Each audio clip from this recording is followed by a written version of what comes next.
தூத்துக்குடி மாவட்டத்தில் உள்ள சிறு கிராமங்களான தீராத்திக்குளம், அரசர்குளம், வல்லக்குளம், கருங்குளம், வெட்டிக்குளம், கிளாக்குளம், முத்தாலங்குறிச்சி உள்ளிட்ட பல்வேறு கிராமங்களில் வீற்றிருந்து அருள்பாலித்து வருகிறார் கள்ளவாண்ட சுவாமி.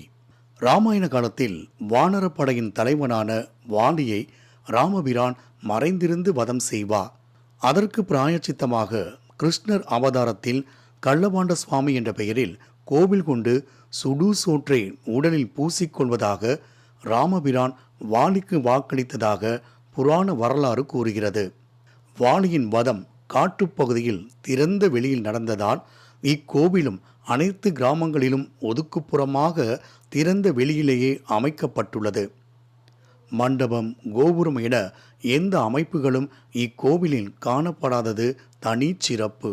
இக்கோவிலில் மூலவராக கள்ளவாண்ட சாமியும் பரிவார தெய்வங்களாக சிவபெருமான், பார்வதி தேவி, பத்ரகாளியம்மன், கழுகுமரத்தம்மன் என பலதரப்பட்ட தெய்வங்கள் வீற்றிருந்து அருள் புரிகின்றனர். மண் அல்லது சிமெண்டால் கட்டப்பட்டிருக்கும் சுவாமி பீடங்கள் சுமார் 7 முதல் 9 அடி வரையில் காணப்படுகிறது.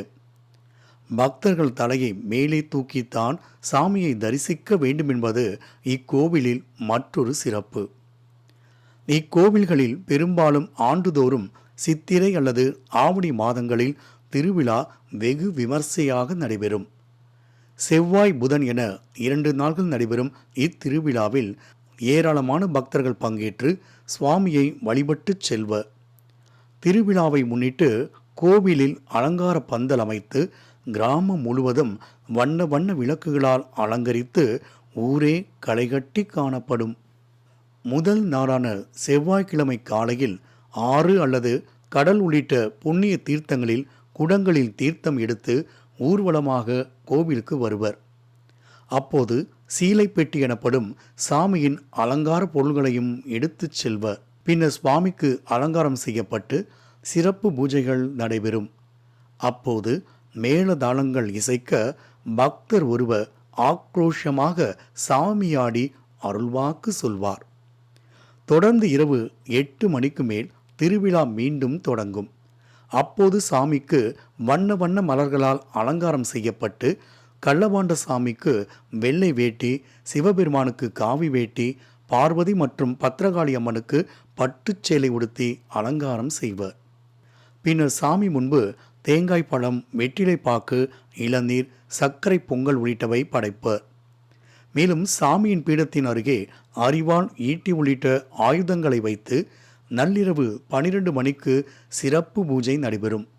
அப்போது மேளதாளத்தின் இசை முழங்க பக்தர் ஒருவர் ஆக்ரோஷமாக சாமி ஆடுவார்.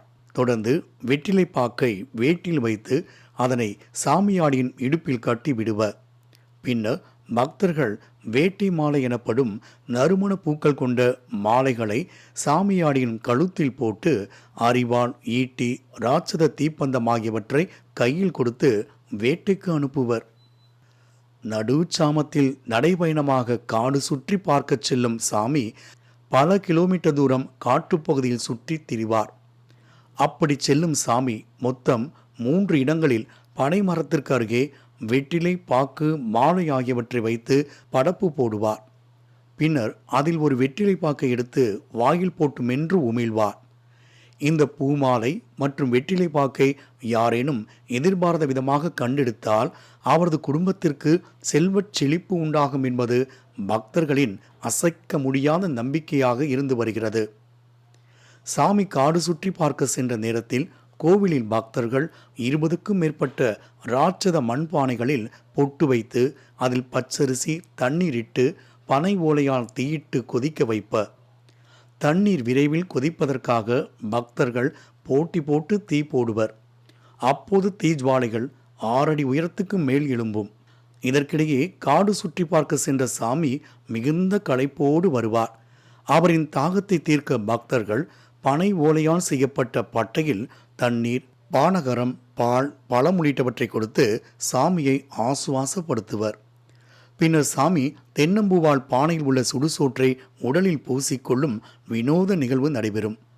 அனைத்து பானைகளிலும் உள்ள சுடுசோற்றை உடலில் பூசிக்கொள்ளும் நிகழ்ச்சியை பக்தர்கள் பக்தி பரவசத்தோடு கண்ணிமைக்காமல் பார்ப்பர்.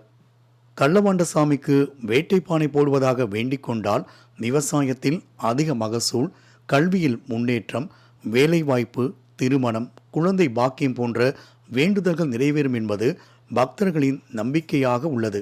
சுமார் 2 மணி நேரத்திற்கு மேலாக நடைபெறும் இந்நிகழ்ச்சி முடிந்து சாமி பக்தர்களுக்கு அருள்வாக்கு கூறுவார். பின்னர் மறுநாள் காலையில் சாமிக்கு கிடா வெட்டி படையலிட்டு பக்தர்கள் அங்கேயே சமையல் செய்து சாமியை வழிபடுவர். அவ்வாறு வழிபடும் பக்தர்களுக்கு கஷ்டங்களை போக்கி நல்வாழ்க்கை அருள்கிறார் கள்ளவாண்டசாமி. இத்தகைய சிறப்புமிக்க தெய்வமாக விளங்கும் கள்ளவாண்டசாமி கோவிலுக்கு நாமும் நேரில் சென்று வாழ்வில் அனைத்து செல்வங்களையும் பெறுவோம். மாலை முரசு செய்திகள் தொலைக்காட்சிக்காக மகாராஜா பால்ராஜ்.